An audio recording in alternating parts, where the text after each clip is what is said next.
Hi friends, welcome to Rani's kitchen. ഇന്ന് ഞാൻ വന്നിരിക്കുന്നത് ഒരു വെറൈറ്റി ആയിട്ടുള്ള ചപ്പാത്തിയുമായിട്ടാണ്. സാധാരണ നമ്മൾ റവ വെച്ച് ഉപ്പുമാവ്, ഇഡലിയൊക്കെ ഉണ്ടാക്കാറുണ്ട്. എന്നാൽ റവ വെച്ച് ചപ്പാത്തി എങ്ങനെയാണ് ഉണ്ടാക്കുന്നത് നോക്കാം. അതിനു മുമ്പായിട്ട് റാണീസ് കിച്ചൺ നിങ്ങൾ ആദ്യമായിട്ടാണ് കാണുന്നതെങ്കിൽ ഒന്ന് സബ്സ്ക്രൈബ് ചെയ്യാനും ബെല്ലൈക്കൺ ക്ലിക്ക് ചെയ്യാനും മറക്കരുത്. റവ ചപ്പാത്തി ഉണ്ടാക്കാനായിട്ട് ഞാനൊരു പാനിലേക്ക് 4 കപ്പ് വെള്ളം ഒഴിച്ചു കൊടുക്കുന്നുണ്ട്. ഈ വെള്ളം ഒന്ന് തിളയ്ക്കാനായിട്ട് വെക്കാം. ഇതിലേക്ക് ആവശ്യത്തിനുള്ള ഉപ്പ് ചേർത്ത് കൊടുക്കാം. വെള്ളം നന്നായിട്ട് തിളയ്ക്കുമ്പോൾ ഇതിലേക്ക് 1 ടേബിൾ സ്പൂൺ ഓയിൽ ഒഴിച്ചു കൊടുക്കാം. വെളിച്ചെണ്ണയോ സൺഫ്ലവർ ഓയിലോ ഏതെങ്കിലും മതി. ഇനി ഇതിലേക്ക് 2 കപ്പ് റവ ചേർക്കാം. റവയുടെ ഇരട്ടി വെള്ളം തിളപ്പിക്കാനായിട്ട് വെക്കണം. ഏത് കപ്പിലാണോ റവ അളക്കുന്നത് അതിൻ്റെ ആ കപ്പിൽ തന്നെ വെള്ളം അളന്നിട്ട് അത് തിളയ്ക്കാനായിട്ട് വെക്കണം. റവ വെള്ളത്തിലേക്ക് ഇട്ടിട്ടുണ്ട്. ഇനി ഫ്ലെയിം കുറച്ച് വെച്ച ശേഷം നന്നായിട്ടൊന്ന് ഇളക്കി കൊടുക്കണം. പെട്ടെന്ന് തന്നെ ഈ റവയിൽ വെള്ളം നന്നായിട്ട് പിടിച്ചിട്ട് റവ വെന്ത് വരും.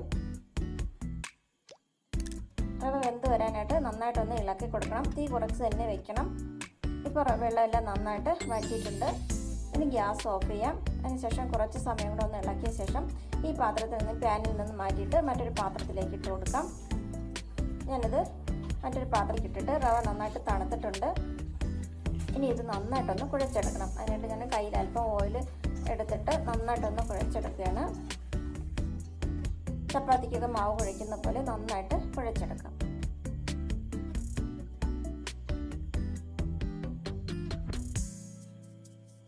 നന്നായിട്ടൊന്ന് കുഴച്ച ശേഷം ഇതൊരു 10 മിനിറ്റ് ഇതൊന്ന് അടച്ച് വയ്ക്കാം. 10-15 മിനിറ്റ് വയ്ക്കണം.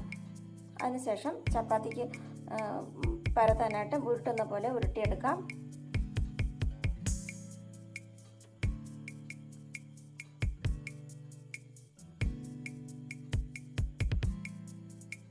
വളരെ പെട്ടെന്ന് ഉണ്ടാക്കിയെടുക്കാൻ പറ്റുന്ന ഒരു ചപ്പാത്തി, ഒരു വെറൈറ്റി ആയിട്ടുള്ളൊരു ചപ്പാത്തിയുടെ നല്ല ടേസ്റ്റുമാണ് അത് കഴിക്കാൻ.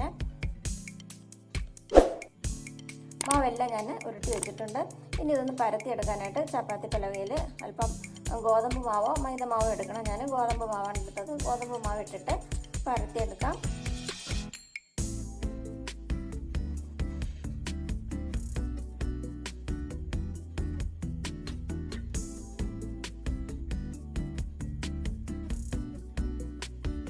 പെട്ടെന്ന് തന്നെ അത് പരത്തിയെടുക്കാനായിട്ട് പറ്റും.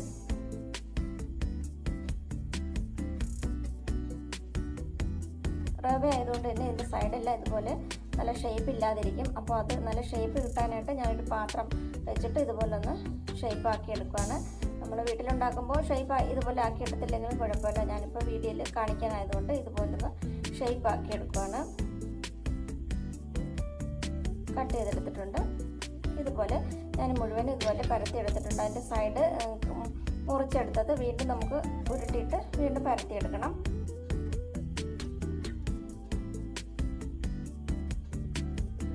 ഇതുപോലെ മുറിച്ചെടുക്കാം.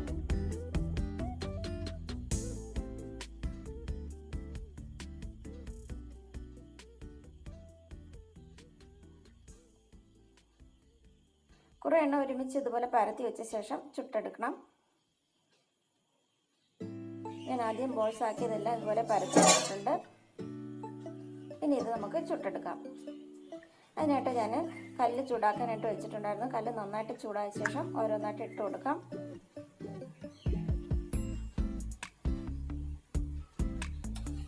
ഒരു സൈഡൊന്ന് വെന്ത ശേഷം തിരിച്ചിട്ടിട്ട് വേണമെങ്കിൽ ഓയിലോ നെയ്യോ പുരട്ടി കൊടുക്കണം. ഞാൻ അല്പം വെളിച്ചെണ്ണയാണ് പുരട്ടിയത്. ഏത് ഓയിൽ, ഈ ഓയിൽ പുരട്ടിയില്ലെങ്കിലും ഒരു കുഴപ്പമില്ല. നല്ല സോഫ്റ്റ് ടേസ്റ്റുമായിട്ടുള്ളൊരു ചപ്പാത്തിയാണിത്. നമ്മുടെ റവ ചപ്പാത്തി റെഡി ആയിട്ടുണ്ട്. ഇതുപോലെ ബാക്കിയുള്ളതെല്ലാം ചുട്ടെടുക്കാം. നമ്മൾ ചപ്പാത്തിയൊക്കെ ഉണ്ടാകുന്ന പോലെ തന്നെ നന്നായിട്ടിത് പൊങ്ങി വരും.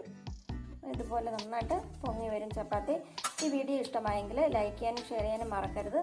അതുപോലെ ട്രൈ ചെയ്ത ശേഷം കമൻസൊക്കെ അറിയിക്കണം. Thanks for watching.